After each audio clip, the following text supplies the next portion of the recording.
Ese wari uzi ko imibonano mpuzabitsina ishobora kuba imwe mu mpamvu zikomeza urugo cyangwa ikarusenya bitewe n'uburyo ikorwamo? Mu buzima bw'abashakanye hari ibintu byinshi bigira uruhare mu kubaka urugo rukomeye, ariko kimwe mu by'ingenzi cyane ni imibanire yabo ya hafi, harimo n'imibonano mpuzabitsina ikwiye. Nubwo ari ingingo igira uruhare runini mu munezero no mu bwumvikane bw'abashakanye, akenshi ntivugwaho ku mugaragaro, bigatuma bamwe bayijyamo badafite ubumenyi buhagije cyangwa bafite imyumvire ituzuye.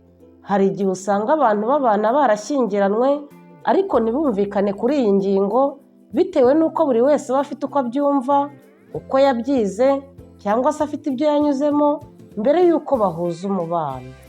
Ibi bishobora gutuma habaho kutanyurwa, kutizerana cyangwa se no kugenda habaho intera hagati yabo, kandi nyamara byakabaye umwanya wo kubaka urukundo n'ibyishimo no gukomeza ubumwe bw'urugo rwabo. Niyo mpamvu ari ingenzi cyane gusobanukirwa neza icyo imibonano ikwiye isobanura hagati y'abashakanye. Si igikorwa cy'umubiri gusa, ahubwo ni uburyo bwo kugaragarizanya urukundo, kubahana no kwiyumvanamo, kuko ari byo bituma urugo rukomera mu karangwa n'ibyishimo ku mpande zombi. Muri iki kiganiro tugiye kurebera hamwe icyo imibonano ikwiye isobanura, impamvu ari ingenzi, ndetse n'uko abashakanye bakwiye kuyikoresha mu buryo bububakira neza urugo aho kubasenyera. Njye tugiye kubana muri kino kiganiro, ndabasuhuje kandi mbahaye ikaze. Nitwa Miriam, naho mu kanya.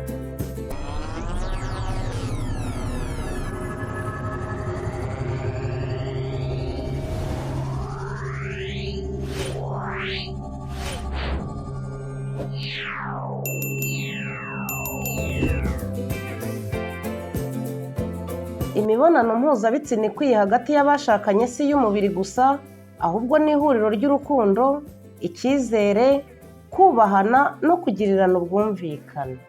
Yitwa imibonano ikwiye iyo yubakiye ku bushake bw'impande zombi, umutekano n'ubwubahane bushingiye ku gaciro muhana mwembi.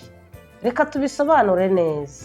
Icya mbere kiyigira imibonano ikwiye ni ubushake bw'impande zombi. Buri wese agomba kuba abyemeye ku bushake, atabihatiwe na mugenzi we. Yego, igomba kuba isobanutse kandi idashobora guhinduka igihe icyo ari cyo cyose. Nta bwoba, nta no guhatira uwo mwashakanye ngo ugire icyo ukora atabyiteguye. Icya kabiri kiyigira imibonano ikwiye ni uko itumanaho rigomba kuba rifunguye neza.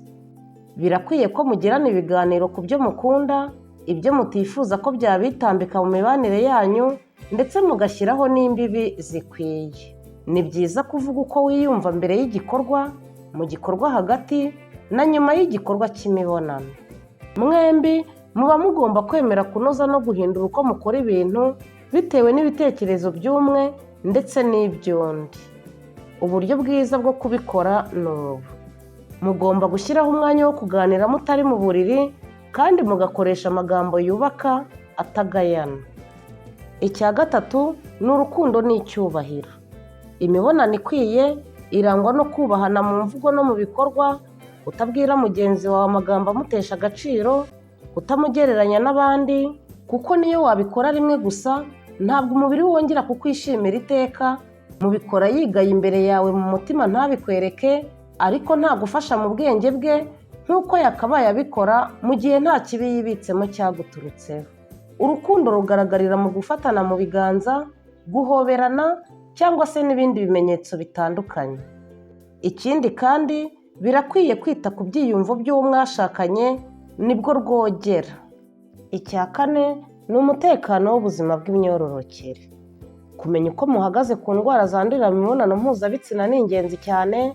Kwipimisha igihe bikenewe nta rwikekwe, kandi muba mugomba guhitamo uburyo bwo kwirinda gusama mubwumvikanyeho. Imibonano ikwiye igomba kurangwa no kurinda ubuzima bw'impande zombi. Icya gatanu ni ukwita ku munezero wa mwembi. Umunezero ntuba ugomba kuba uw'umwe gusa, muba mugomba gukora ibishoboka byose igihe muri mu gikorwa, mwembi mukagera ku byishimo bya nyuma, ari byo byitwa kurangiza. Ibyo mubifashwa no gufata umwanya uhagije wo kwitegura no gutegurana, kuko bifasha cyane abagore kugera ku munezero wabo wa nyuma. Imibonano ikwiye si ugusiganwa, ahubwo ni urugendo rutuje rugomba kuba mu bwisanzure ku bakundana. Icya gatandatu ni ukwita ku marangamutima nyuma y'imibonano. Gushimira mugenzi wawe musoje igikorwa cy'imibonano, kumuhobera no kumwifuriza kugubwa neza umunsi wose, niba ari mu gitondo, haba ari nijoro ukamwifuriza gusinzira neza no kugira ibitotsi byiza. Uba ugomba kandi kwirinda kwinjira mu kindi gikorwa kidafite aho gihuriye n'imibonano musoje. Urugero nko kujya muri telefone cyangwa se guhita usinzira diregite, kuko uba ugaragaje ko ibyo washakaga bibaye maze ugasinzira utamwitayeho. Uba ugomba kumworosa neza, n'iyo wabikora nk'ikimenyetso cy'urukundo gusa biramunyura, maze bigatuma asinzirana ituze ryinshi. Umumaro wabyo ni ukubaka icyizere n'urukundo rwuzuye hagati yanyu. Icya karindwi ni ukubahiriza imbibi. Buri muntu ubusanzwe agira imbibi ze. Niba hari icyo umwe adashaka atanagikunda, kigomba kubahwa bitari itegeko cyangwa ihame no gutinya, ahubwo ari agaciro umuhaye. Nta guhatira gukora ibirenze ibyo mwumvikanyeho biba bigomba kwivanga mu gikorwa cyanyu. Yego, imbibi zirahinduka, ariko ni byiza kuzisubiramo kenshi mu biganiro mugirana. Icya munani ni ukwita ku gihe n'imiterere. Nta mubare wemewe ku nshuro z'imibonano, biterwa gusa n'uko mwiyumva. Icy'ingenzi ni ukumvikana no kunyurwa. Imibonano ikwiye ni ijyanye n'ubuzima bwanyu, akazi n'ubushobozi bwanyu bwo kuruhuka. Icya cyenda kiyigira imibonano ikwiye ni ugukemura ibibazo by'umubiri. Hari igihe umwe mu bashakanye ashobora kubabara mu gihe cy'imibonano cyangwa se ntagire ubushake. Ni ngombwa kutabimuhutazamo, uba usabwa kumwumva no kumuha umwanya, kuko imibonano ikwiye isaba kwihanganirana. Ikindi kandi ntihaba hagomba kubaho kunengana cyangwa se kugayana. Icya cumi ni ukwirinda ihohoterwa rishingiye ku gitsina. Imibonano iba itakitwa ikwiriye iyo hajemo guhatira uwo mwashakanye, kumukoresha ku gahato kubera ko ngo mwashakanye, cyangwa se hakazamo kumutesha agaciro no kumukomeretsa nkana. N'iyo muri abashakanye, guhatira mugenzi wawe n'ihohoterwa birakwiye kubyirinda, kugira ngo mujye muhora mukora imibonano ikwiye gusa nk'uko twatangiye tubivuga, ku buryo buri wese agera ku byishimo bye bya nyuma. Imibonano ikwiye si igikorwa cy'umunsi umwe, ni umuco w'urukundo uhoraho, kandi ugahora witeguye kunezeza mugenzi wawe. Mu gusoza ikiganiro, biragaragara ko imibonano mpuzabitsina hagati y'abashakanye atari igikorwa gisanzwe gusa, ahubwo ari igice cy'ingenzi kigira uruhare mu kubaka urukundo, icyizere ndetse n'ubumwe bw'urugo. Iyo ikozwe mu bwumvikane, mu bwubahane no mu kwiyumvanamo, iba umusingi ukomeza imibanire myiza kandi irambye hagati yanyu. Ni byiza kumva ko nta buryo bumwe bwonyine bukwiye ikorwamo kuri bose, kuko buri muryango ugira uko uteye n'uko wiyumva. Icy'ingenzi ni uko habaho kuganira kuzuye, buri wese akumva undi kandi akubaha ibitekerezo bye. Ibi bituma habaho kwizerana no kwiyumvanamo, bikarinda ko habaho guceceka ariko utanyuzwe, cyangwa kubika ibibazo mu mutima bishobora kuzana amakimbirane. Iyo buri wese azi ko yumvwa kandi yubashywe, bituma imibanire yabo irushaho kuba myiza. Mu gihe habayeho ibibazo bikomeye cyangwa bitinda gukemuka, ni byiza kugisha inama abaganga, ukirinda kumva ko ibyo ukoze ari ikimenyetso cy'intege nkeya, ahubwo ko ari intambwe nziza yo gushaka ibisubizo birambye. Urugo rwiza rwubakwa n'ibintu byinshi, ariko kumvikana no kubahana hagati y'abashakanye ni ishingiro rya byose.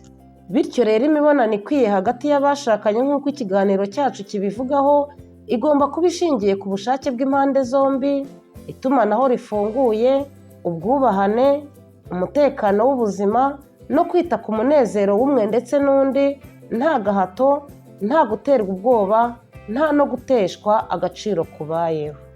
Iyo yubakiye kuri izo nkingi zombi, iba umuyoboro ukomeza urukundo, icyizere n'ubumwe bw'abashakanye, kandi ikabafasha kubaho mu munezero no mu mutekano wuzuye. Tugezeho igitekerezo cyawe cyangwa icyifuzo cyawe, kandi ubaye ufite ingingo wifuza ko twaganiraho mu kiganiro cyacu cy'ubutaha watwandikira muri komenti. Ndagushimiye, mugire amahoro naho ubutaha. Ndagukangurira gukora like kuko ni ingenzi cyane, ukore subscribe, ukore kukazogera kugira ngo tujye tubana mu bindi biganiro.